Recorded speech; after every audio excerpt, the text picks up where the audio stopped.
sais, donc on se rapproche lentement. Peut-être qu'avec la dérive des continents, nous serons capables d'être un jour au même fuseau horaire, mais nous n'y sommes pas encore. Alors, c'est bien, mais ça fait plaisir de vous voir. Alors, comme j'ai mentionné la dernière fois, j'avais un peu l'idée folle d'être capable de couvrir 2 chapitres dans à peu près 1 heure, et puis ça n'a pas été le cas. Donc, ce soir, nous poursuivons ce que nous avons commencé il y a 2 semaines, à savoir, nous regardons en fait du courrier qui nous est adressé, oui et non. Dans l'ensemble de ces 2 chapitres, Apocalypse 2 et 3, nous avons des lettres qui sont écrites à des églises en particulier, des églises réelles qui existaient donc au 1er siècle en Asie mineure, en Turquie, Turquie occidentale moderne. Et comme ces églises, bien, nous pouvons nous aussi avoir accès à ce que le Seigneur leur a transmis. Et donc, nous faisons comme les chrétiens du 1er siècle, c'est-à-dire que nous lisons le courriel de tout le monde. Nous lisons le courrier de tout le monde dans les lettres qui étaient envoyées à différentes églises. Donc, nous avons déjà regardé ce que le Seigneur avait communiqué à l'église d'Éphèse, ensuite de Smyrne et ensuite de Pergame. Alors, coup de force ce soir, nous tenterons de faire 4 églises, donc les 4 qui vont suivre. C'est pourquoi je donne très peu d'introduction et j'arrive plutôt un peu plus rapidement dans le sujet. Donc, je vais partager mon écran pour poursuivre un peu ce que nous avions fait la dernière fois, à savoir que nous puissions voir quelques diapos, quelques photos de ces endroits et ensuite d'être capable de progresser dans notre compréhension de ce que le Seigneur a adressé dans les lettres qu'il a adressées à ces églises. Donc, nous sommes au chapitre 3. Début du chapitre 3, nous allons lire le texte au départ avec l'église de Sardes. Je vais tenter d'avoir, bon, Thyatire, nous l'avions fait la dernière fois. Voilà. Alors, l'église de Sardes, qui est donc la 1, 2, 3, quatrième des églises à qui le Seigneur écrit. Donc, verset 1 du chapitre 3.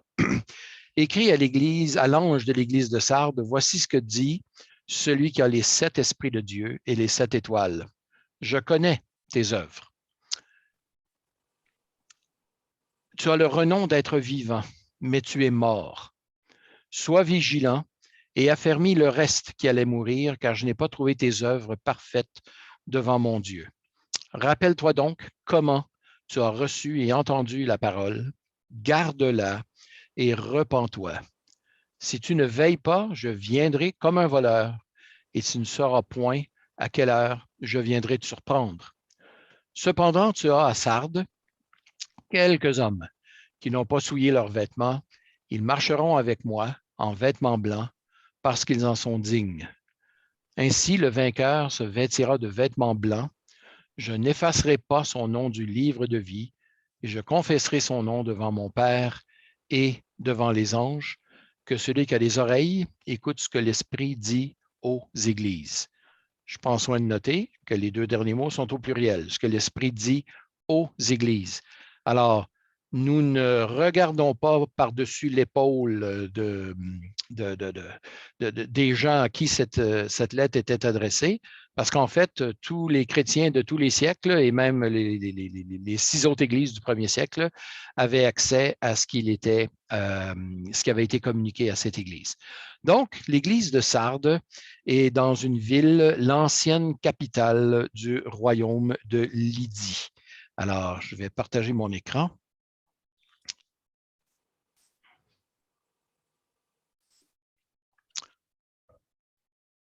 Donc, l'église... Attendez un petit peu. On en a fait 3 ou on en a fait 4 la dernière fois? Patrice, viens à mon aide ici. On avait fini à Thyatire. On avait terminé Thyatire. Oui. OK, donc on en avait fait 4. Donc, OK, ouais. C'est bien ça. Donc, on arrive maintenant à l'église de Sardes. J'espère que vous pouvez voir mon écran avec la carte. La ville de Sardes, c'est l'ancienne capitale du royaume de Lydie, donc la province romaine de Lydie. Capitale jadis très puissante, ville pratiquement imprenable. Elle est donc à 50 km au sud de Thyatire. On est à l'intérieur des terres. Une ville très riche. Si vous avez déjà entendu parler de Crésus, riche comme Crésus, alors il était, semble-t-il, originaire de cette ville. Sardes était le début, en fait, le point de départ d'une route qui allait vers l'est. Alors, c'est une route est-ouest qui allait de Sardes et qui se rendait jusqu'à Babylone. Elle était aussi au carrefour d'une autre route, celle qui allait du nord au sud, donc qui passait par là. Alors, Sardes était une ville située aux confins de grandes routes, donc de grandes routes économiques de transport de marchandises. Lors du grand tremblement de terre qui a eu lieu en l'an 17 après Jésus-Christ, qui a détruit 12 villes en une nuit, Sardes, la ville de Sardes a été celle qui a été le plus affectée. Elle a été complètement détruite et elle a été reconstruite moyennant l'aide financière de Rome, qui à l'époque avait payé une assez grosse somme pour faire reconstruire cette ville, étant donné son importance. Ce grand séisme a été suivi d'autres secousses à travers les âges, à travers les temps, de sorte que très peu de l'ancienne ville a tenu le coup. Il y a peu de vestiges qui ont survécu en raison des séismes, donc, mais aussi en raison du climat. Et il y a une autre ville donc, qui a été construite un peu par-dessus. Alors, la ville moderne est construite en fait par-dessus l'ancienne ville et on a quelques vestiges de cette ville. Vous voyez que on est en pleine ville. Il y a des excavations qui sont faites, mais on est en ville. Donc, c'est difficile d'exproprier des gens pour être capable d'aller chercher des morceaux de roche, des pierres et des bouts de colonnes. Alors, très peu a survécu dans la ville comme telle. On a je vais reculer un petit peu. Bon, là, je suis dans la ville de Thyatire, je vais aller à Sardes. Bon. Oui, mais en fait, on n'a pas fait Thyatire. On n'a pas fait Thyatire non plus. Voilà, on n'a pas fait Thyatire, donc c'est… Bon, OK, reculons donc. On va à Thyatire. J'avais des photos de Thyatire, hein, puis je me disais, ça ne va pas bien. Alors, la ville de Thyatire, la ville moderne, des excavations en ville. On a une colonnade qui est de l'époque et on a aussi trouvé des pièces de monnaie. La raison pour laquelle j'attire notre attention à ces pièces de monnaie, c'est que Thyatire a été parmi les premières villes à utiliser des pièces de monnaie. Alors, ici, on a une pièce qui représente Asclépius et Apollon. Donc, c'est une pièce de monnaie qui date du début, de la fin du 2e siècle, début du 3e siècle. Alors, Thyatire, nous allons lire le texte parce qu'on a commencé à Sardes. Alors, reculons un peu et allons à Thyatire. Voici ce que dit le Fils de Dieu, chapitre 2, verset 18. Voici ce que dit le Fils de Dieu, celui qui a les yeux comme une flamme de feu et dont les pieds sont semblables à du bronze. Je connais tes œuvres, ton amour, ta foi, ton service, ta persévérance, tes dernières œuvres plus nombreuses que les premières. Tout un témoignage qui lui est rendu. Alors, semble que ça allait bien. Mais ce que j'ai contre toi, c'est que tu laisses la femme Jézabel, qui se dit prophétesse, enseigner et séduire mes serviteurs pour qu'ils se livrent à l'inconduite et qu'ils mangent des viandes sacrifiées aux idoles. Je lui ai donné du temps pour se repentir, mais elle ne veut pas se repentir de son inconduite. Voici que je la jette sur un lit, ainsi que dans une grande tribulation, et ceux qui commettent l'adultère avec elle, à moins qu'ils ne se repentent de ses œuvres. Je frapperai de mort ses enfants. Toutes les églises connaîtront que moi, je suis celui qui sonde les reins et les cœurs, et je vous rendrai à chacun, selon ses œuvres. Je rendrai à chacun selon ses œuvres. Mais à vous, à tous les autres de Thyatire qui n'ont pas cette doctrine et qui n'ont pas connu, comme ils disent, connu les profondeurs de Satan, je dis, je ne mets pas sur vous d'autres fardeaux, seulement ce que vous avez, tenez-le ferme, jusqu'à ce que je vienne. Au vainqueur, celui qui garde mes œuvres jusqu'à la fin, je donnerai autorité sur les nations, avec un sceptre de fer. Il les fera paître comme on brise les vases d'argile, ainsi que j'en ai reçu moi-même le pouvoir de mon Père, et je lui donnerai l'étoile du matin. Que celui qui a des oreilles écoute ce que l'Esprit dit aux églises. Donc, Thyatire, une ville, une église qui reçoit ici la plus longue des lettres. Je ne sais pas si vous les comparez entre elles, mais c'est la plus longue des lettres, des 7 lettres. Une église solide, fidèle, qui aime Dieu. Cependant, elle laisse une soi-disant Jézabel, prophétesse autoproclamée, séduire les chrétiens, se compromettre au plan spirituel. Est-ce qu'il s'agit de raisons de subsistance financière? On ne le sait pas. Ce que je retiens de ça, c'est que, bon, Jézabel n'est probablement pas son vrai nom. C'est un nom qui évoque la Jézabel de l'Ancien Testament.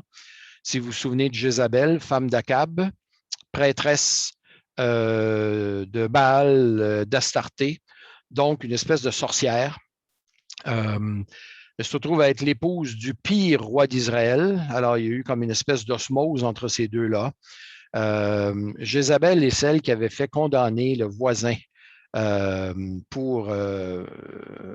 sous faux motif parce que Akab voulait mettre la main sur la vigne de Naboth, c'était son voisin. Donc, c'était Jézabel qui s'était chargée de la chose et ça lui a valu les récriminations des prophètes et elle-même, elle est morte en étant basculée par-dessus une balustrade, s'est fracassée en bas. C'est Jéhu là, qui l'a mise à mort ou qui l'a fait mettre à mort. Et puis, bon, elle a été mangée par des chiens, de sorte qu'on a retrouvé que ses mains, suite au fait que les chiens sauvages étaient passés par là. Alors, Jézabel avait très mauvaise presse dans la littérature biblique et elle revient ici maintenant. Non pas la même femme, mais c'est le nom évoque cette Jézabel de l'Ancien Testament. Quelle fait-elle, cette Jézabel, à la ville de Thyatire? Eh bien, elle attire les gens. Elle séduit les gens. Et bon, il la laisse enseigner et séduire mes serviteurs pour qu'ils se livrent à l'inconduite, l'inconduite sexuelle, qu'ils mangent des viandes sacrifiées aux idoles. Les deux éléments sont conjoints. Il y a probablement ici une référence à des sacrifices offerts aux idoles dans le cadre des cérémonies, des guildes de marchands, d'artisans, de professionnels. Les gens étaient membres, si on avait un métier, on était membre d'une guilde et on sacrifiait à ces idoles. Probablement que dans le cadre de ces rencontre, il y avait une promiscuité sexuelle, à moins que nous entendions ici l'inconduite au sens spirituel, au sens de prostitution spirituelle, d'aller vers d'autres dieux. Alors, c'est possible aussi. Alors, comme on n'a pas de détails précis, les interprétations trop rigides ici sont à éviter. Ce qui me frappe dans ce texte ici, c'est que bien qu'elle enseigne des faussetés et qu'elle mène des chrétiens à pécher contre Dieu, Jésus dit à cet ange de l'Église, je lui ai donné du temps. Je lui ai donné du temps pour se repentir. Nous sommes parfois, comme Église, très lents à exercer la discipline et à reprendre des gens. Et quand on vient à la connaissance de la nécessité d'exercer une discipline, parfois notre pendule va à l'autre bout. Et là, bien, quand on retrouve des choses à reprocher à des frères ou à des sœurs qui sont publics, je ne parle pas de péchés privés ici, là, mais des péchés de conducteurs qui ne devraient pas être conducteurs en raison de leur péché, ben, parfois, on est très, très rapide à vouloir exercer un cadre de discipline parce qu'on ne l'a pas fait dans le passé, là, on le fait dans le présent et puis on se précipite dans une discipline ecclésiastique. Ce qui a attiré mon attention ici, c'est ce que Jésus dit, je lui ai donné du temps pour se repentir. Même si elle enseignait des faussetés, même si cette dame menait les gens à l'idolâtrie, à la promiscuité sexuelle, fort probablement, manger les viandes sacrifiées aux idoles, donc une forme d'idolâtrie. Jésus lui donne du temps pour se repentir. D'ailleurs, le verbe se repentir apparaît 3 fois en 2 versets. Je lui ai donné du temps pour se repentir, mais elle ne veut pas se repentir. Et verset 22, il parle de ceux qui ne se repentent pas de ses œuvres ou de leurs œuvres avec elle. Alors, l'Évangile comporte toujours 2 facettes. La facette du pardon, de l'amour de Dieu, de ce que Dieu nous offre en Jésus-Christ, mais il y a aussi la nécessité de la pureté, de l'obéissance, de marcher avec Christ, d'autre part. Et l'un ne va pas sans l'autre. L'apôtre Jean nous dit dans son épître, dans sa première épître, que celui qui dit appartenir à Christ, ben, il doit marcher comme Christ a marché lui-même.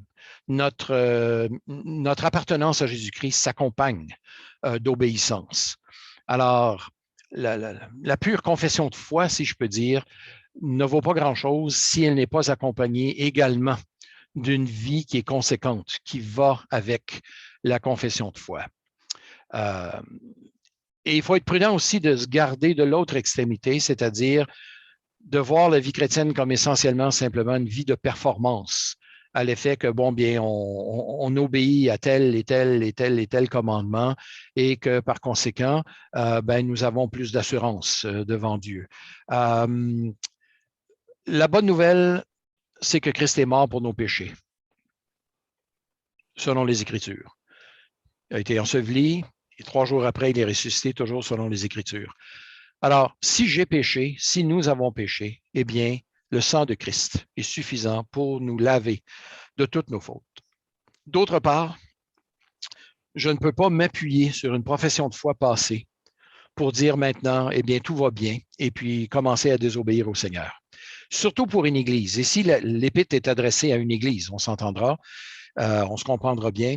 Et il est possible donc pour une Église d'avoir été bonne dans le passé, mais de laisser des éléments perturbateurs, surtout au plan de la doctrine et de la pratique chrétienne, venir finalement empoisonner l'Église. Et ça, ben, tout doucement, un peu comme une grenouille qu'on met dans l'eau froide et que tranquillement, on augmente la température de la bouilloire ou de la casserole et qui se retrouve cuite sans le savoir. Eh bien, il est possible pour une Église de tolérer de plus en plus. Et c'est ce qui est arrivé à cette Église de Thyatire. Elle avait toléré cette femme et Jésus l'exhorte, et l'Église et Jézabel, à se repentir. Il ne met pas sur elle, sur cette Église, d'autres fardeaux, sinon de tenir ferme. Alors, ça évoque une double réalité dans des églises. C'est qu'une Église peut être solide, peut être ferme, peut être persévérante, peut être fidèle, peut être solide, elle peut aimer Dieu et malheureusement peut contenir de la fausse doctrine, peut contenir de la fausse doctrine qui mène à des comportements qu'on aurait jugés impensables. Mais tranquillement, on se fait éroder notre sainteté, de sorte qu'on se retrouve avec une contradiction en termes. Alors, notre appartenance à Jésus-Christ est démontrée et par notre foi, mais aussi par notre conduite. Alors, et Jésus connaît très bien cette Église. Il sait qu'elle a péché, mais plutôt simplement que de la larguer, lui dit, je lui ai donné du temps. Je lui ai donné du temps pour se repentir. La bonne nouvelle, c'est que dans la repentance, le Seigneur Jésus nous donne du temps. Et qui d'entre nous change au moment même où nous sommes convaincus de péché? Il y a certains péchés qui prennent du temps à partir et on doit s'accrocher à la grâce de Dieu, justement à cette période de grâce que Dieu nous accorde pour justement nous repentir et nous accrocher à son pardon. Parce qu'en fait, il n'y a pas d'autre solution. Et donc, pour une Église, c'est un peu la même chose qu'au plan individuel. S'il y a des péchés d'Église que nous avons tolérés, que ce soit sous la forme d'une forme d'ostracisme ou de mépris à l'égard d'autres églises, d'autres, ou simplement à l'égard du monde. Et bon, différentes églises ont différents péchés. à travers le temps. Et le Seigneur nous amène comme Église aussi à nous examiner et à nous repentir, que ce soit sous la forme de faux enseignements qui amènent des péchés graves, qui amènent de l'idolâtrie. Je ne parle pas d'un enseignement mineur ici qui aurait peu de conséquences, mais d'un enseignement majeur là, qui amène désobéissance à long terme. Alors, le Seigneur appelle cette Église à se repentir tout en ne mettant pas sur elle d'autres fardeaux. Et le Seigneur lui promet qu'au vainqueur, donc à partir du verset 26, le Seigneur va donner à cette Église, à celui qui garde ses œuvres, il va lui donner autorité sur les nations et le langage qu'il emploie, c'est le langage qui est tiré du psaume 2, qui s'applique à Jésus dans le Nouveau Testament. Celui qui conduit les nations avec un sceptre de fer, qui le fera paître, ça c'est le langage du psaume 2, en référence au Messie d'Israël dans l'Ancien Testament, qui était le roi d'Israël, mais aussi qui nous parle de manière prophétique de la personne de Jésus. Et Jésus étend même cette grâce à ceux et celles qui lui appartiennent pour que nous, à notre tour, nous puissions jouer ce rôle de conduire les nations au pied du roi des rois. Le Seigneur va nous faire asseoir, c'est dit. Il a reçu l'autorité de son Père et lui-même nous donne aussi cette autorité. Alors, c'est assez extraordinaire. Compte tenu du fait que c'est une Église qui a toléré du péché, il n'est jamais trop tard pour se repentir, comme individu et comme Église. La COVID a peut-être amené toutes sortes de péchés dans nos vies. À l'écran, ou paresse, ou procrastination, ou toutes sortes d'éléments. Et il se peut qu'on soit découragé. Il se peut qu'on se dise, ben, à quoi bon? À quoi bon persévérer? À quoi bon continuer? Le Seigneur nous dit non, au contraire, change d'attitude, change de comportement, accroche-toi au pardon que je te donne du temps pour te repentir. Alors, frères et sœurs, saisissons ces moments pour nous repentir, pour nous tourner, pour recevoir le pardon et ainsi de pouvoir reprendre le rôle que le Seigneur nous a donné vis-à-vis de ceux de l'extérieur. Alors, je vais passer à la prochaine église parce que le temps nous presse un petit peu, mais c'est, je pense, ce sont les éléments essentiels de ce qui est donné à cette église. Alors, on s'en va maintenant à la prochaine qui est, bon, je vais changer. On s'en va à l'église de Sardes. Donc, Sardes, comme je mentionnais tout à l'heure, une ville aux confins de routes importantes de l'époque et qui abritait en son sein un immense temple, le temple d'Artémis. Artémis, on la voit à Éphèse, quand les gens crient pendant 2 heures de temps « Grande est l'Artémis » ou la Diane des Éphésiens. Il s'agit de la même déesse ici. Mais ce temple d'Artémis était immense. Je pense qu'il fait, je ne sais pas si c'est celui-là, qui fait plusieurs fois. Oui, il est 2 fois plus grand que le Parthénon à Athènes. Je ne sais pas si vous avez vu déjà des photos ou si vous êtes déjà allé au Parthénon d'Athènes, c'est assez grand, mais le temple d'Artémis ici fait 2 fois la superficie de ce temple. Il y a 2 colonnes qui sont restées debout. On a parlé des multiples tremblements de terre. Il y avait 78 colonnes en tout. On a retrouvé les bases. 2 colonnes sont encore debout. Alors, ça fait 26 mètres de hauteur comme colonne. C'est assez imposant. Il y avait une communauté juive très prospère à l'époque et ça a été retrouvé donc dans ces coins. À Sardes, il y avait ce qui a été retrouvé, des bains et un gymnase qui ont été construits. Bon, après la période de l'Apocalypse, ça a été construit après, à la fin du 2e, début 3e siècle. Il y a une grande synagogue qui a été excavée à cet endroit. Je pense que c'est la plus grande synagogue qui a été trouvée en Asie mineure à l'époque. Donc, voici la synagogue en question. Donc, c'est assez imposant comme bâtiment. On a même trouvé un baptistère chrétien qui, lui, date du 3e siècle. Alors, c'est plus tard, à l'époque. On a ici une vue du même temple que tout à l'heure ou du même endroit avec les montagnes, donc une vue vers le sud et avec ce sont des vestiges de la voie royale qui partaient de Sardes pour s'en aller vers Babylone. À cette église, Jésus ne donne aucun encouragement, du moins au début. Il lui dit, tu es renommée pour être vivante, mais pourtant tu es morte. Un commentateur du nom de Caird dit de cette église, c'était un parfait modèle de christianisme inoffensif. Donc, un christianisme qui avait été dompté par la culture dans laquelle elle se trouvait, de sorte que cette Église avait perdu son témoignage. Il semble y avoir pas grand-chose de positif que Jésus dit au sujet de cette Église.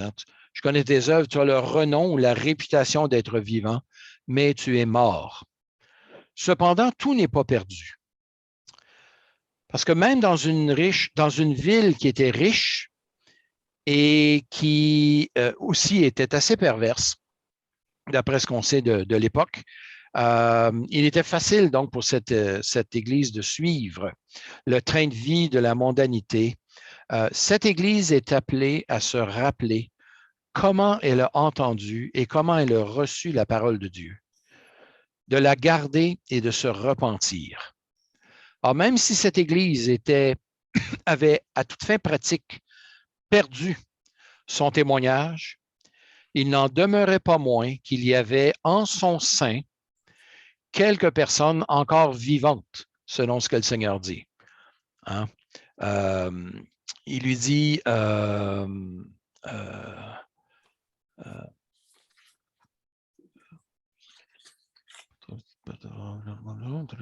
c'est ça, verset 4, tu as à Sardes quelques hommes qui n'ont pas souillé leurs vêtements.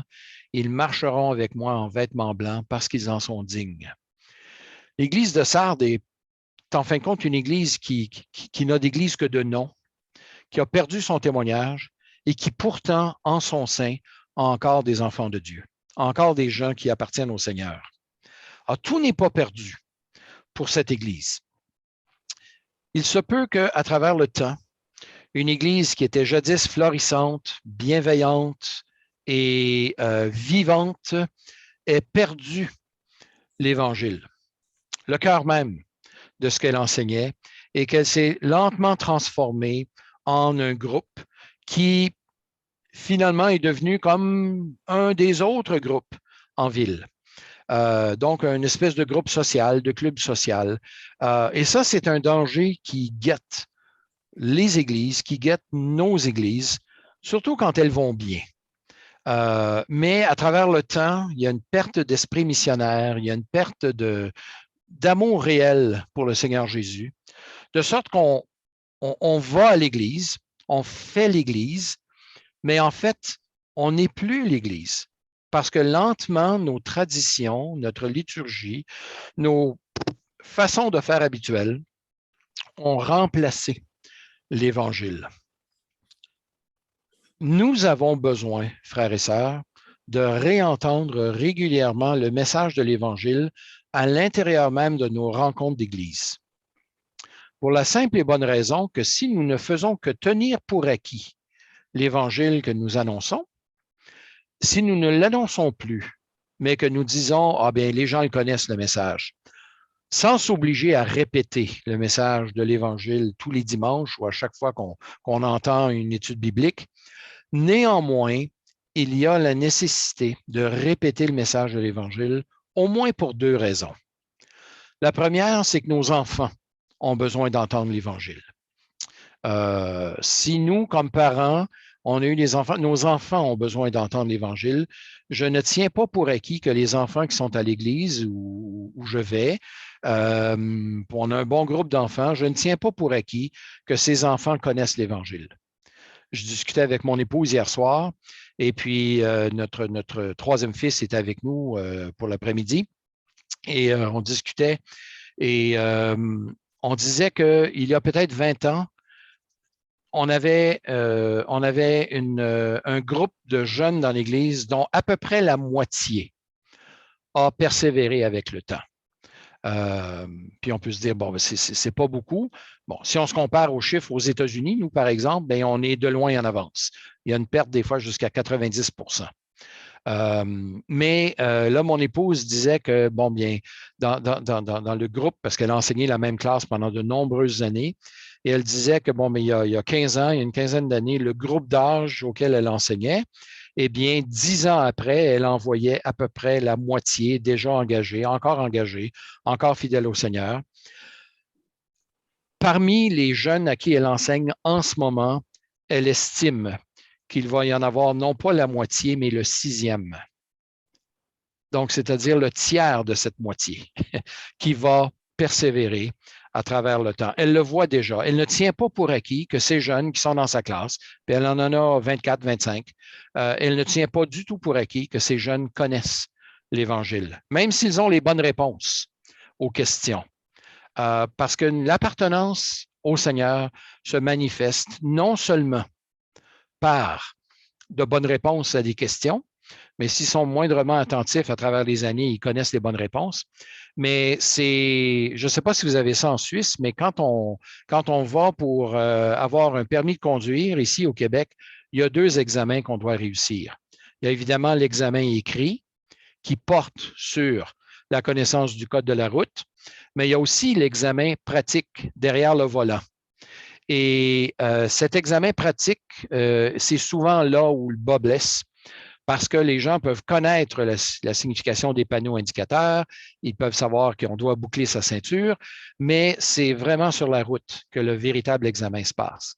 Mais de la même façon, au plan spirituel, on peut connaître le code de la route spirituelle, on peut avoir les bonnes réponses, mais c'est vraiment sur la route, dans la conduite, que va se manifester une véritable appartenance à Jésus-Christ.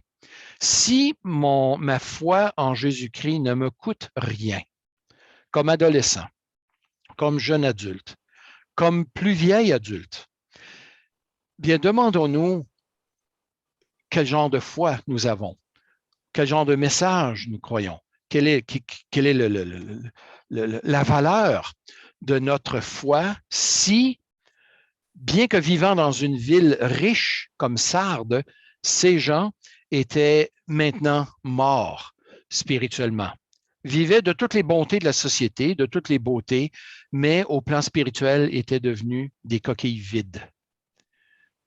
On pourrait juger d'autres églises plus traditionnelles. On pourrait juger l'Église nationale en Suisse ou en France ou au Québec et faire le tour des grandes églises catholiques comme protestantes et prononcer sur elles un verdict de mort. Mais là où j'aimerais plus attirer notre attention, c'est est-ce que notre Église, est-ce que mon Église est vivante? Est-ce que moi, je suis vivant spirituellement? Et une des façons de le savoir, c'est bien qu'est-ce que ma vie chrétienne me coûte, en fin de compte? Surtout dans une société, dans une possibilité de vie où tout nous est accessible, où on a les moyens de se procurer beaucoup de choses, mais est-ce que notre foi nous coûte quelque chose? Est-ce que notre appartenance à Jésus-Christ nous coûte quelque chose? Je ne dis pas qu'on doive nécessairement rechercher la persécution, mais est-ce que nous acceptons les drôles de regards qui nous sont parfois donnés, les commentaires qui peuvent être loin d'être élogieux parce que nous avons placé notre confiance dans le Seigneur Jésus-Christ? Alors, réflexion à avoir pour nous assurer que comme individus, mais aussi comme Église, nous ne perdions pas le cap. Alors, j'ai mentionné une première raison, nos enfants, mais la deuxième, c'est nous-mêmes. C'est que si nous n'entendons pas l'Évangile de façon régulière, bien, on peut perdre de vue l'élément central de notre foi. C'est pour ça d'ailleurs qu'on a la scène et le baptême. Bon, le baptême en premier, scène en deuxième, pour nous rappeler ces éléments de base de l'Évangile. Et la scène nous rappelle particulièrement la mort de Christ pour nous, pour nos péchés, selon les Écritures, son ensevelissement et sa résurrection. Alors, les symboles que le Seigneur nous a donnés sont à prendre non pas de façon mécanique, mais avec tout le souvenir au sens biblique de revivre ce que le Seigneur nous a donné par ces éléments. Alors, si vous prenez la scène en Église, et je suppose que vous le faites, Patrice, tu me confirmeras, si vous prenez la scène en assemblée, si vous ne le prenez pas, je vous encourage à le faire, mais si vous la prenez, la scène en assemblée, eh bien, c'est un des commandements du Seigneur. Et je vous exhorte à y prendre part, à être présent lors de ces rencontres où on prend la scène ensemble. Alors, On a juste une difficulté pour la scène en ce moment, c'est avec le Covid. oui, voilà. Oui. Mais quand vous allez pouvoir la reprendre ou Ce sera reprendre chouette. la scène, donc en faire un événement où justement nous serons présents. Dernière chose à propos de cette Église, le Seigneur lui dit de veiller, de se rappeler comment elle a reçu la parole, de la garder, de se repentir. Si tu ne veilles pas, je viendrai comme un voleur. Si tu ne veilles pas, cette ville de Sardes était construite sur une espèce de promontoire qui était à peu près imprenable. Et pourtant, cette ville est tombée 2 fois aux mains de ses ennemis, une fois au 6e siècle et une fois au 3e siècle. Pas parce qu'elle avait été rendue plus facile à prendre, c'est en raison d'un manque de vigilance de la part des gardes. C'est arrivé qu'un garde avait été vu par ses ennemis sortir d'une porte secrète pour aller chercher une arme qu'il avait échappée et qu'il est rentré en ville. Et donc, les ennemis ont pu voir par où rentrer plutôt que d'escalader la muraille, de forcer cette porte et d'entrer à l'intérieur. Et à un autre moment donné, il y a eu une autre situation où il y a eu un manque de vigilance. Ce qui est quasiment épouvantable ici, c'est que Jésus est l'assaillant. Il dit, hein, si tu ne veilles, je viendrai comme un voleur. Et comme un voleur ici ne signifie pas de façon à ce que personne ne va le savoir. C'est qu'au moment où tu ne t'y attendras pas. Alors, il y a nécessité de veiller, non pas à se rendre malade et à vivre dans une terreur de Jésus-Christ, mais au contraire de veiller d'une sainte veille, si je peux dire, pour nous accrocher au Seigneur lui-même. Allons à la prochaine église, l'église de Philadelphie.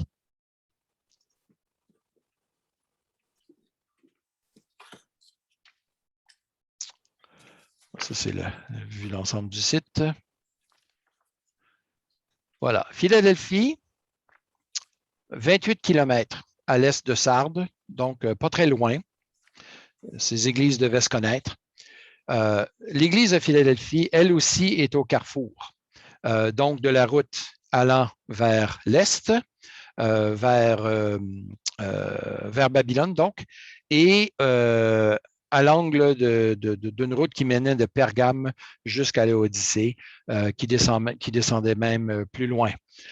C'est une région très prospère. Vous pouvez voir, pardon, je vais revenir. Si vous pouvez regarder un petit peu dans l'image, vous voyez des vignobles ou des vignes dans le bas. C'est une région très prospère au plan agriculture et notamment au plan de ses vins.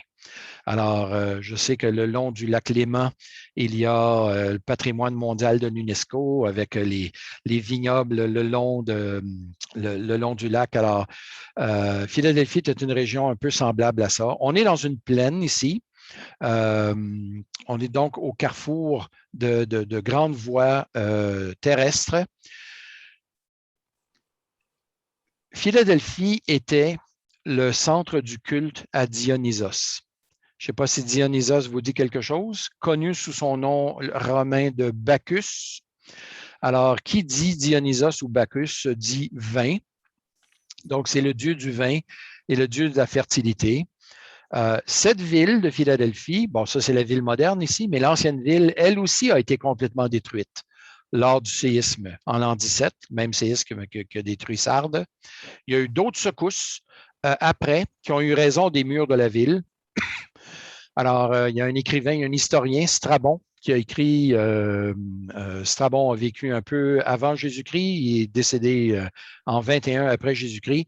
Dans ses écrits, il écrit que les murs de Philadelphie n'étaient pas fiables. Alors oui, il y a eu pas mal de secousses sismiques dans le coin.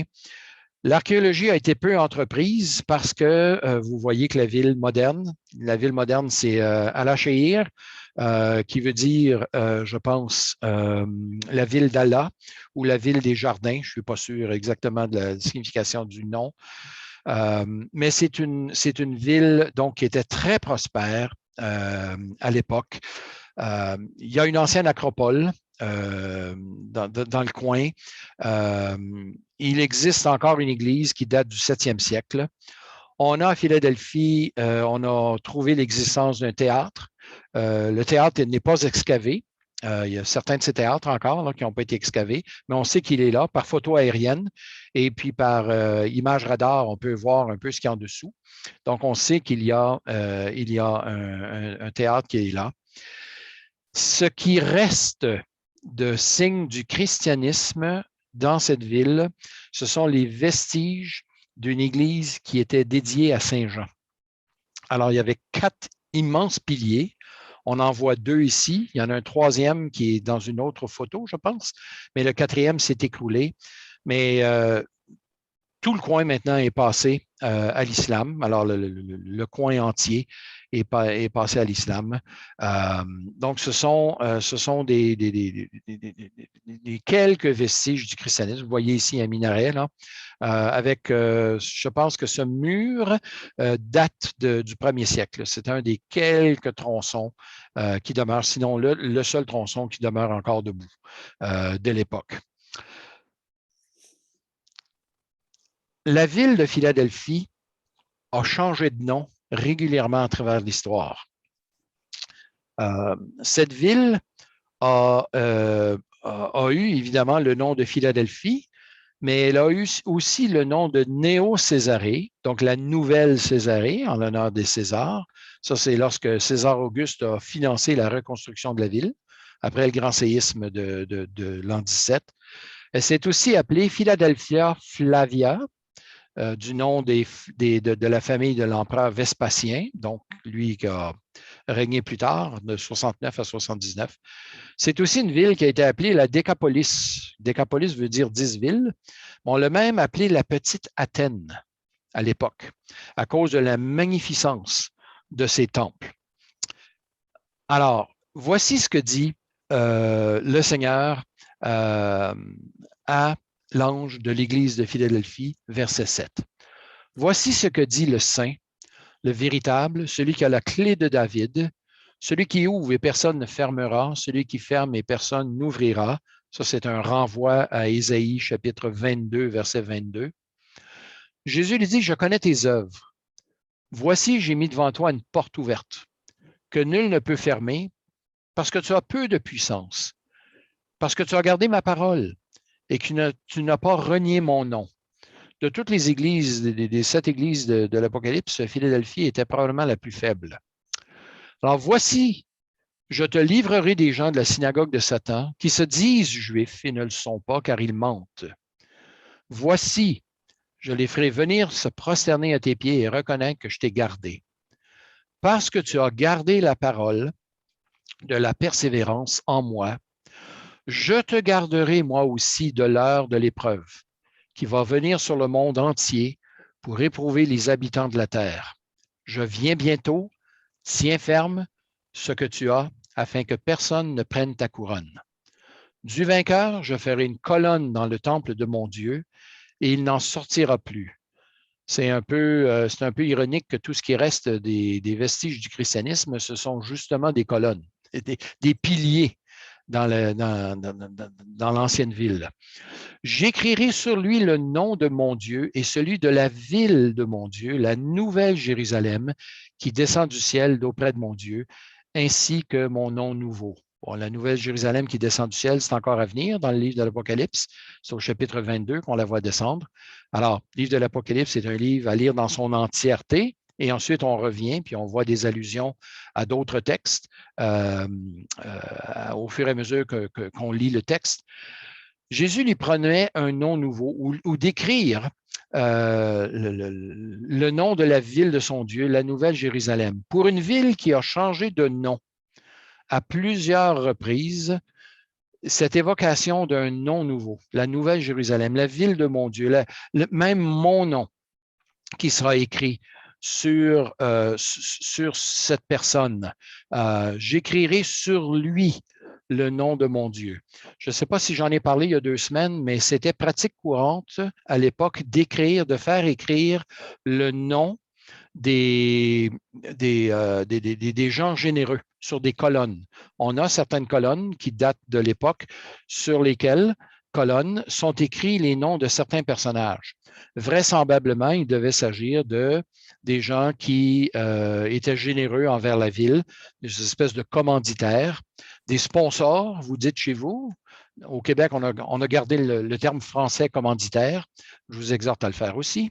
Gardez les beaux termes de la langue française. Alors, nos commanditaires, eh bien, ces gens bien, se faisaient connaître. C'était pour eux une espèce de façon de claironner leur importance. Jésus dit, je vais écrire mon nom, non pas le nom de ces personnes, mais mon nom, je vais l'écrire sur eux, et le nom de la ville de mon Père, la Nouvelle Jérusalem, ainsi que mon nom, et ainsi que mon nom nouveau. Alors, la promesse que Jésus donne, c'est encore là une promesse d'intimité avec lui. C'est une des 2 églises, comme Smyrne, qui ne reçoit pas de reproches. Ça ne veut pas dire que l'Église était sans péché. L'expérience nous montre très bien qu'aucune Église n'est sans péché. Toutefois, Jésus ne semble rien avoir d'important ou d'essentiel à lui reprocher. Au contraire, il l'encourage pour ses œuvres, qu'il a lui-même ouvert une porte pour elle et qu'il l'y invite à y entrer, qu'il va la garder, que même il va lui donner d'être reconnu comme étant le peuple de Dieu par ce que Jésus appelle la synagogue de Satan. Des gens qui se disent juifs, mais qui ne le sont pas. Encore là, la filialité, être juif de descendance ne voulait pas dire grand-chose s'il n'y avait pas une véritable foi en Dieu. Bien, de la même façon, notre filialité à l'Évangile ne vaut pas grand-chose s'il n'y a pas une confession de foi personnelle. Il y a un frère à l'église chez nous qui nous disait, un peu en boutade, mais il y avait beaucoup de vrai, il nous disait, il n'existe pas de chrétiens de 2e génération. On est habitué à cette expression, hein, chrétien de 2e génération, de 3e génération, de 4e génération. Moi, je suis un chrétien de 1re génération. Mes enfants sont des chrétiens de 2e génération. Mais le frère nous disait, il nous dit encore, il n'existe pas de chrétiens de 2e génération parce que chaque génération doit se convertir, doit venir à Jésus-Christ. Donc, on est toujours, pour ainsi dire, de la 1re génération parce que on se tourne vers Jésus-Christ. Chaque génération doit se tourner vers Jésus-Christ. Ce qui veut dire qu'il peut se passer très peu de temps entre les parents et les enfants pour que l'Évangile soit perdu d'une génération à l'autre. Il s'agit qu'on tienne l'Évangile pour acquis, qu'on n'en discute pas, que l'on ne transmette pas notre foi à nos enfants, qu'ils ne se convertissent pas eux-mêmes à Jésus-Christ, pour que, finalement, encore là, ce soit un christianisme qui aille à sa perte. Pourtant, ici, Jésus ne donne aucun reproche à cette Église, sinon de persévérer, de continuer. Et il lui dit, je te garderai, chapitre 3, verset 10, je te garderai de l'heure de l'épreuve. Et la façon de la garder de l'heure de l'épreuve, contrairement à ce qui a déjà peut-être été enseigné dans vos milieux, et contrairement à ce que j'ai moi-même entendu dans mon milieu, la façon dont le Seigneur va nous garder, ce n'est pas en nous enlevant. Le même verbe avec la même préposition, je te garderai de l'heure de l'épreuve, est employé par Jésus dans sa prière en Jean chapitre 17, verset 15, où il dit à son Père, je ne te prie pas de les enlever du monde, mais de les, et c'est là la même expression, de les garder du mal. La façon dont le Seigneur nous garde du mal n'est pas nécessairement en nous enlevant du monde. Le Seigneur nous a placés dans ce monde pour être ses lumières et non pas pour espérer le quitter le plus tôt possible. Nous avons un rôle à jouer dans notre monde. Et si notre monde court à sa perte, bien, on n'a pas besoin d'y aller avec lui, mais deuxièmement, on n'a pas besoin de le laisser aller non plus sans l'avertir et sans être nous-mêmes des lumières dans ce monde. Et l'Église de Philadelphie était appelée justement à persévérer et à savoir que le Seigneur était pour la maintenir et la tenir. Et l'encouragement qu'il lui donne, c'est d'être reconnu comme étant véritablement le peuple de Dieu par des gens qui se disaient être le peuple de Dieu, mais qui ne le sont pas. Alors, quel témoignage rendons-nous autour de nous, non pas de façon ostentatoire pour être vu et acclamé des hommes, mais dans notre persévérance quotidienne à servir le Seigneur dans notre travail. Pour certains d'entre vous, c'est à votre retraite. Pour d'autres, c'est en élevant vos enfants. Pour d'autres, c'est en étant impliqué à droite et à gauche, peut-être dans des activités hors d'Église. En fait, je vous encourage à ne pas concentrer toutes vos activités à l'intérieur de l'Église. Et je ne veux pas certainement, Patrice, dépouiller l'Église de ses ressources ici, mais je veux, par exemple, être bien conscient qu'il est facile pour une Église d'être, ou pour des chrétiens, de se sentir bien entre nous, alors que nous avons un témoignage à rendre à l'extérieur. Alors, et si pour ce faire, nous avons besoin de nous engager de façon officielle envers les gens de l'extérieur, eh bien, peut-être il nous faudra le faire, que ce soit sous la forme d'un club sportif, d'être impliqué dans telle ou telle organisation, sans perdre notre témoignage, sans rien compromettre de l'Évangile, mais au contraire, en étant des lumières. Et le Seigneur va nous garder dans ces moments. Il dit ici à l'Église, je te garderai de l'épreuve qu'il va venir. Et cette épreuve va venir, selon le verset 10, qui va venir éprouver les habitants de la terre. Cette expression, les habitants de la terre, nous allons la retrouver au chapitre 6 et au chapitre 12 et 13 et 14 et ailleurs dans l'Apocalypse. Les habitants de la terre n'est pas une expression qui réfère à tous les habitants qui sont sur le globe. Les habitants de la terre, c'est une expression qui est employée dans l'Apocalypse pour parler de ceux qui n'appartiennent pas à Dieu, de ceux qui adorent la bête et son image. Alors, il ne s'agit pas simplement des gens qui sont là sur la planète, mais ce sont des gens qui adoptent le système de pensée du monde, les valeurs du monde et qui vont selon le monde. Eh bien, nous sommes appelés à être différents et à être de véritables disciples de Jésus-Christ. Et souvent, le prix à payer, ce sera une forme de persécution. L'apôtre Paul l'avait déjà dit, que tous ceux qui veulent vivre pieusement en Jésus-Christ seront persécutés. Pour la plupart d'entre nous, frères et sœurs, la persécution, c'est une mauvaise surprise. On ne l'a à peu près jamais connue. Et pourtant, il y a une hausse en ce moment dans les sociétés où il y a une hausse de l'intolérance vis-à-vis des chrétiens. Il y a un rejet plus public de la foi chrétienne. Il y a une négation des fondements de notre civilisation, les fondements judéo-chrétiens. Il y a une fierté qui est accordée à des péchés sexuels comme on n'a jamais vu dans l'histoire, sinon au premier siècle. Mais ça, c'est le monde dans lequel on vit. Et le Seigneur nous dit, je vais te garder. Je vais te garder dans ce monde-ci. Alors, à nous d'être courageux et d'aller de l'avant. Il nous reste une dernière église à voir. Alors, nous allons la voir, l'église de Laodicée.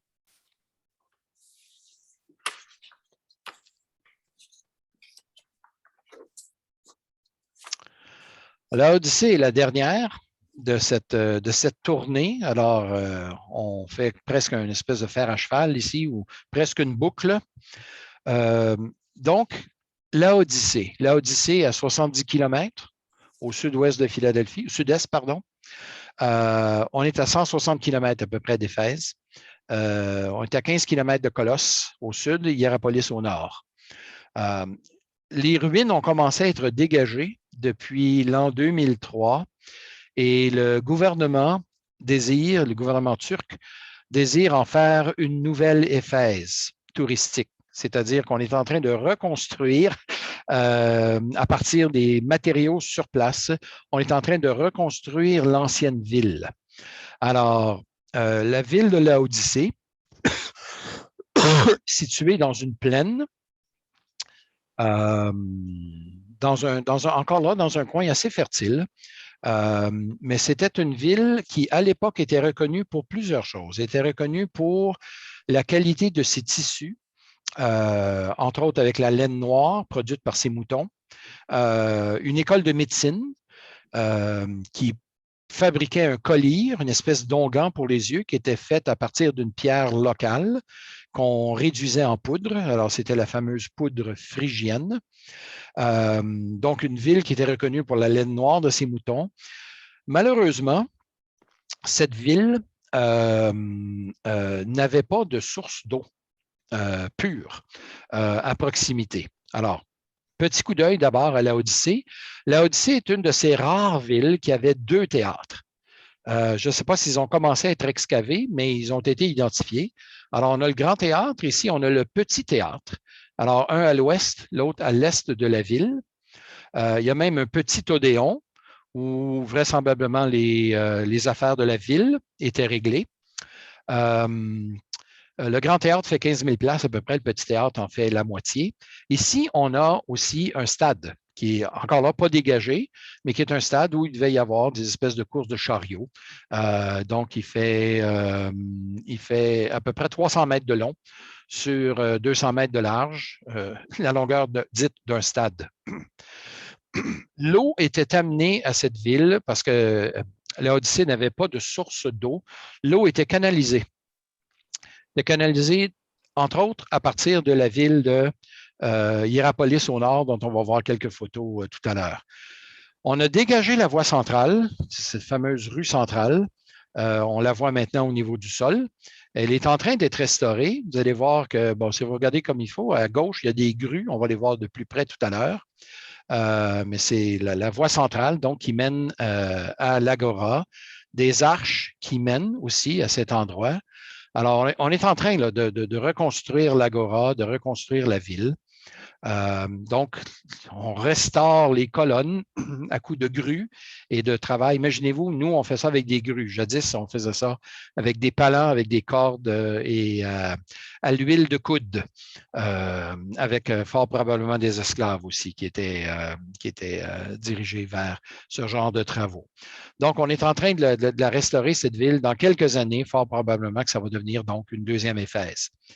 Je montre ici des tuyaux d'aqueduc parce que l'eau était amenée en ville. On voit des dépôts dans ces tuyaux d'argile, des espèces de dépôts calcaires. Ça, c'est tout près des bains en ville. Donc, c'est un aqueduc avec plusieurs conduites. On canalisait les eaux chaudes de Hiérapolis. Il y a des sources thermales au nord.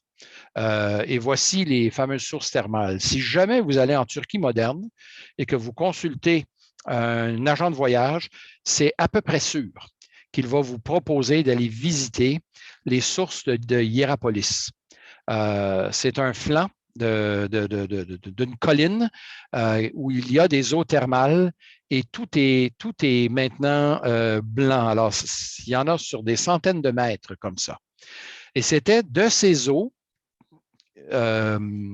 thermales qui sont des eaux thérapeutiques, bien c'était ces eaux qui étaient canalisées aussi vers la ville de Laodicée pour vraisemblablement être utiles pour la guérison de certaines personnes. La ville de Laodicée ne reçoit pas de points positifs. Au contraire, Jésus lui dit, et lisons le texte. Écrit à l'Église de Laodicée, verset 14. Voici ce que dit l'Amen, le témoin fidèle et véritable, l'auteur de la création de Dieu. L'auteur ou le commencement. Ici, le commencement ne veut pas dire le premier être créé, comme l'enseignent les témoins de Jéhovah. Le commencement de la création de Dieu, c'est-à-dire celui qui est à la source de la création de Dieu, celui qui en est l'instigateur. L'expression premier-né dans les Écritures ne renvoie pas nécessairement toujours au premier-né physiquement. David est dit être le premier-né des rois de la terre. au psaume 89. Je pense que c'est le verset 29. Le premier-né des rois de la terre, David n'était pas le premier roi, puis il n'était certainement pas le premier-né de sa famille non plus, il était le 8e. Donc, si David est le premier-né des rois de la terre, le sens de l'expression nous est donné dans l'autre phrase suivante, au psaume 89, le plus élevé, le plus important. Pourquoi? Parce que Dieu avait fait une promesse à David qu'il y aurait toujours un de ses descendants sur le trône, en fait, que de lui viendrait le Messie. Et c'est en ce sens-là que David devient le plus important, le premier-né des rois de la terre. Alors ici, on a ce premier-né, Jésus-Christ, celui qui est le plus important de toute la création, l'auteur de la création de Dieu, qui dit, je connais tes œuvres. Tu n'es ni froid ni bouillant. Si seulement tu étais froid ou bouillant. Je prends une petite pause. Habituellement, dans nos prédications, on encourage les gens à être bouillants pour le Seigneur, à être des gens qui sont en vie, qui sont bouillants pour Christ. Mais ici, Jésus dit, puisses-tu être froid ou bouillant? De ce que je me souvienne, je n'ai jamais entendu de prédication qui me disait, sois froid pour le Seigneur. Mais c'est pourtant ce que le Seigneur dit ici. Puisses-tu être froid ou bouillant?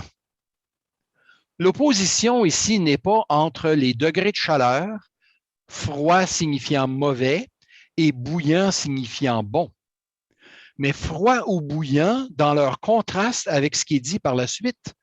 Parce que tu es tiède et que tu n'es ni froid ni bouillant, je vais te vomir de ma bouche. À quoi Jésus fait-il référence? Fort probablement que Jésus fait référence à l'absence de source d'eau à Laodicée où il n'y avait pas d'eau fraîche. La ville de Colosse au sud avait des montagnes, il y avait donc des sources d'eau fraîche qui descendaient de la montagne. Vous connaissez les montagnes en Suisse et les collines, alors vous avez pas mal de sources d'eau froide. D'ailleurs, l'eau qui descend des montagnes est toujours gelée. Et on se baigne très peu dans les rivières en Suisse parce que l'eau y est froide.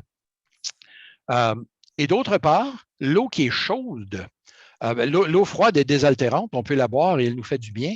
L'eau chaude est thérapeutique, elle nous aide à guérir de nos rhumatismes, de nos problèmes de circulation. Donc, l'eau chaude est utile, l'eau froide est utile, mais l'eau tiède ne l'est pas. En fait, si on tente de la boire, de l'eau tiède, surtout avec la quantité de minéraux qui se trouvaient dans l'eau descendant de Hiérapolis, c'était une eau qui, de la minute qu'on se la mettait dans la bouche, si on tentait de l'avaler, elle nous faisait vomir. Je ne sais pas si vous avez déjà essayé de boire de l'eau tiède avec des minéraux à l'intérieur, mais c'est à peu près un passeport garanti pour le vomissement.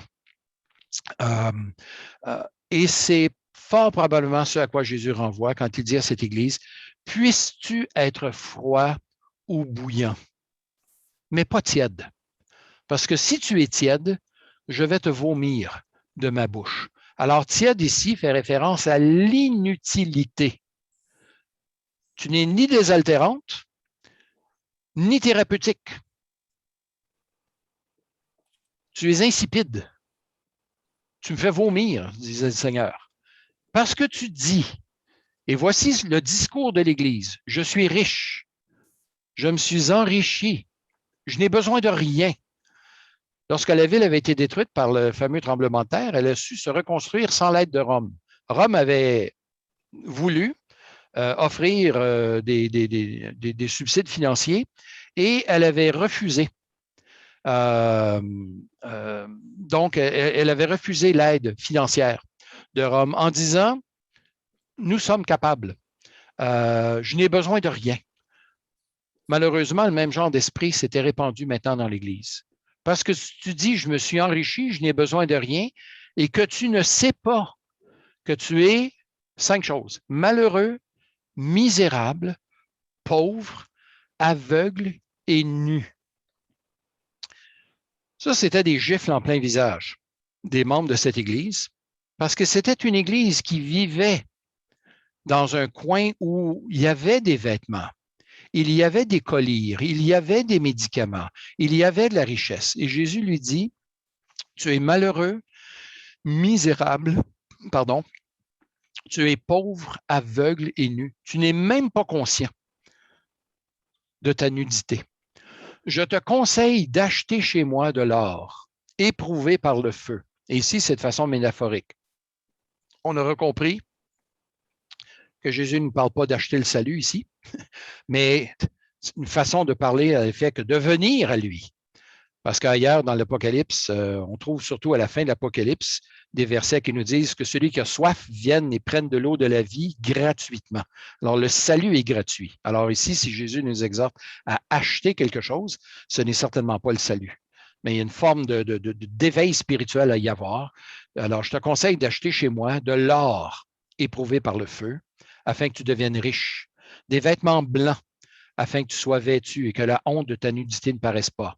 Un collyre, c'est un baume pour oindre tes yeux afin que tu vois. Et ça, Jésus disait ça. C'est comme s'il disait à la ville de Bâle, je te conseille d'acheter des médicaments. Ou à l'église de Bâle, je te conseille d'acheter des médicaments pour que tu reviennes en vie, que tu redeviennes vivant. Si je ne me trompe pas, Bâle est un centre pharmaceutique. Donc, ça aurait un peu le même. Ou de dire aux gens de Genève, je te conseille d'acheter de l'or. Et pas celui qu'on trouve dans les boutiques, et pas celui qu'on trouve dans les banques, mais le véritable, celui qui ne changera jamais de valeur. Alors, qui va toujours conserver sa valeur, qui ne sera pas au prix, sujet aux vicissitudes du marché. Donc, je te conseille d'acheter ces choses. Et il dit, verset 19, « Voici, moi, je reprends et je corrige tous ceux que j'aime. » Ça, c'est une consolation. Si le Seigneur s'adresse à l'Église, c'est parce qu'il l'aime. Sinon, il la laissera aller. C'est parce qu'il voit encore dans cette Église des gens à qui il s'attache. Je reprends et je corrige tous ceux que j'aime. Aie donc du zèle et repens-toi. Voici, je me tiens à la porte et je frappe.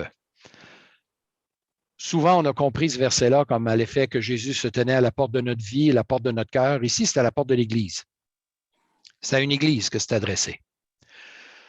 Je me tiens à la porte et je frappe. Jésus est rendu à l'extérieur de l'Église et il frappe pour y entrer.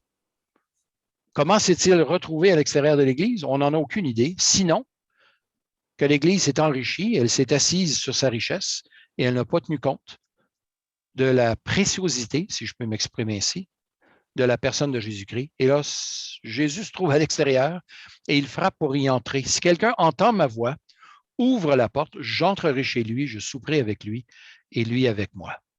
Le vainqueur, je le ferai asseoir avec moi sur mon trône, comme moi j'ai vaincu et je me suis assis avec mon Père sur mon trône.